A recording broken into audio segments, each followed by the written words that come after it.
ला लोराना के आंसू।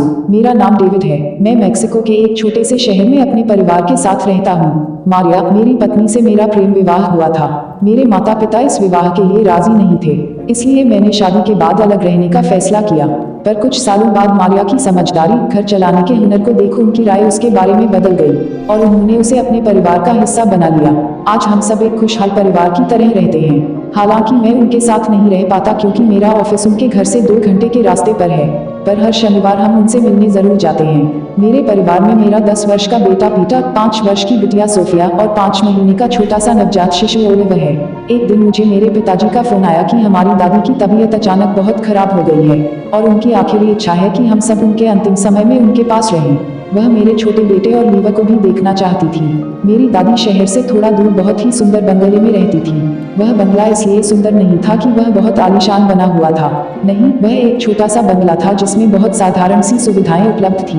वह बंगला सुंदर इसलिए था क्योंकि वह 3 तरफ से एक झील से घिरा हुआ था। वह बहुत ही सुंदर झील थी जिसे देखकर मन प्रफुल्लित हो उठता था। मेरे पिताजी दादी के साथ नहीं रह पाते थे क्योंकि शहर में उनकी अपनी दुकान थी। पिताजी ने बहुत कोशिश की कि दादी उनके पास आकर रहे, पर दादी वह घर छोड़ने को तैयार ही नहीं थी। उनका मन उसी घर में बसा हुआ था। दादी की इच्छा की पूर्ति के लिए हमने यह फैसला लिया कि हम उनके पास जाकर रहेंगे।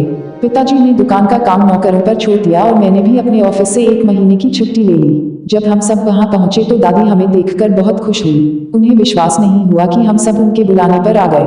मेरे बच्चे पहली बार उन्हें मिल रहे थे। उन्होंने उन तीनों को बहुत प्यार किया और उनके लिए बहुत सारी मिठाइयाँ और चॉकलेट मंगवाई। क्योंकि वह घर हम सबके लिए थोड़ा छोटा था, इसलिए हम सबको किसी न किसी तरह वहां पर एडजस्ट करना था। दादी ने सबके लिए इंतजाम कर रखे थे। उन्होंने बच्चों को कड़ी हिदायत दी कि कोई भी बिना माँ बाप के झील पर घूमने नहीं जाएगा। 2-3 दिन बहुत ही आराम से गुजर गए। बच्चों को उस बंगले में मजा आ रहा था। हालांकि रात को उन्हें वहां थोड़ा डर लगता था क्योंकि उन दोनों को बाहर हॉल में सोना पड़ता था। दादी की तबीयत दिन पर दिन खराब होती जा रही थी। हम सब बस यही दुआ कर रहे थे कि वह आराम से इस दुनिया को अलविदा कह सके और उनकी जो भी ख्वाहिश है उसे हम उनके रहते पूरा कर पाएं। मेरी बेटी सोफिया जब भी रात को बाथरूम जाने के लिए उठती है तो वह अपनी माँ को आवाज देती है।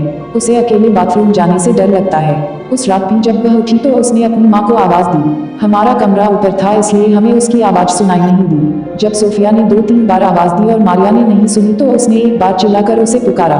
तभी उसे दरवाजे में से एक औरत आती नजर आई। उसने सफेद रंग का गाउन पहन रखा था और अपने चेहरे को भी सफेद दुपट्टे से ढक रखा था। उसके काले लंबे घने बाल थे। सोफिया को उसका चेहरा ढंग से दिख नहीं रहा था, पर उसे देखकर सोफिया को बहुत अजीब लगा क्योंकि उसे यह एहसास था कि यह उसकी माँ नहीं हो सकती, क्योंकि उसने बहुत अलग तरह के वस्त्र पहन रखे थे। वह औरत दरवाजे के पास खड़ी होकर सुक्कियां लेने लगी। सोफिया यह देख घबरा गई। वह उठकर उसके पास पहुंची। जैसे ही वह उस औरत के नजदीक गई, उस औरत ने अपने हाथों से अपने चेहरे पर अड़के दुपट्टे को हटा दिया।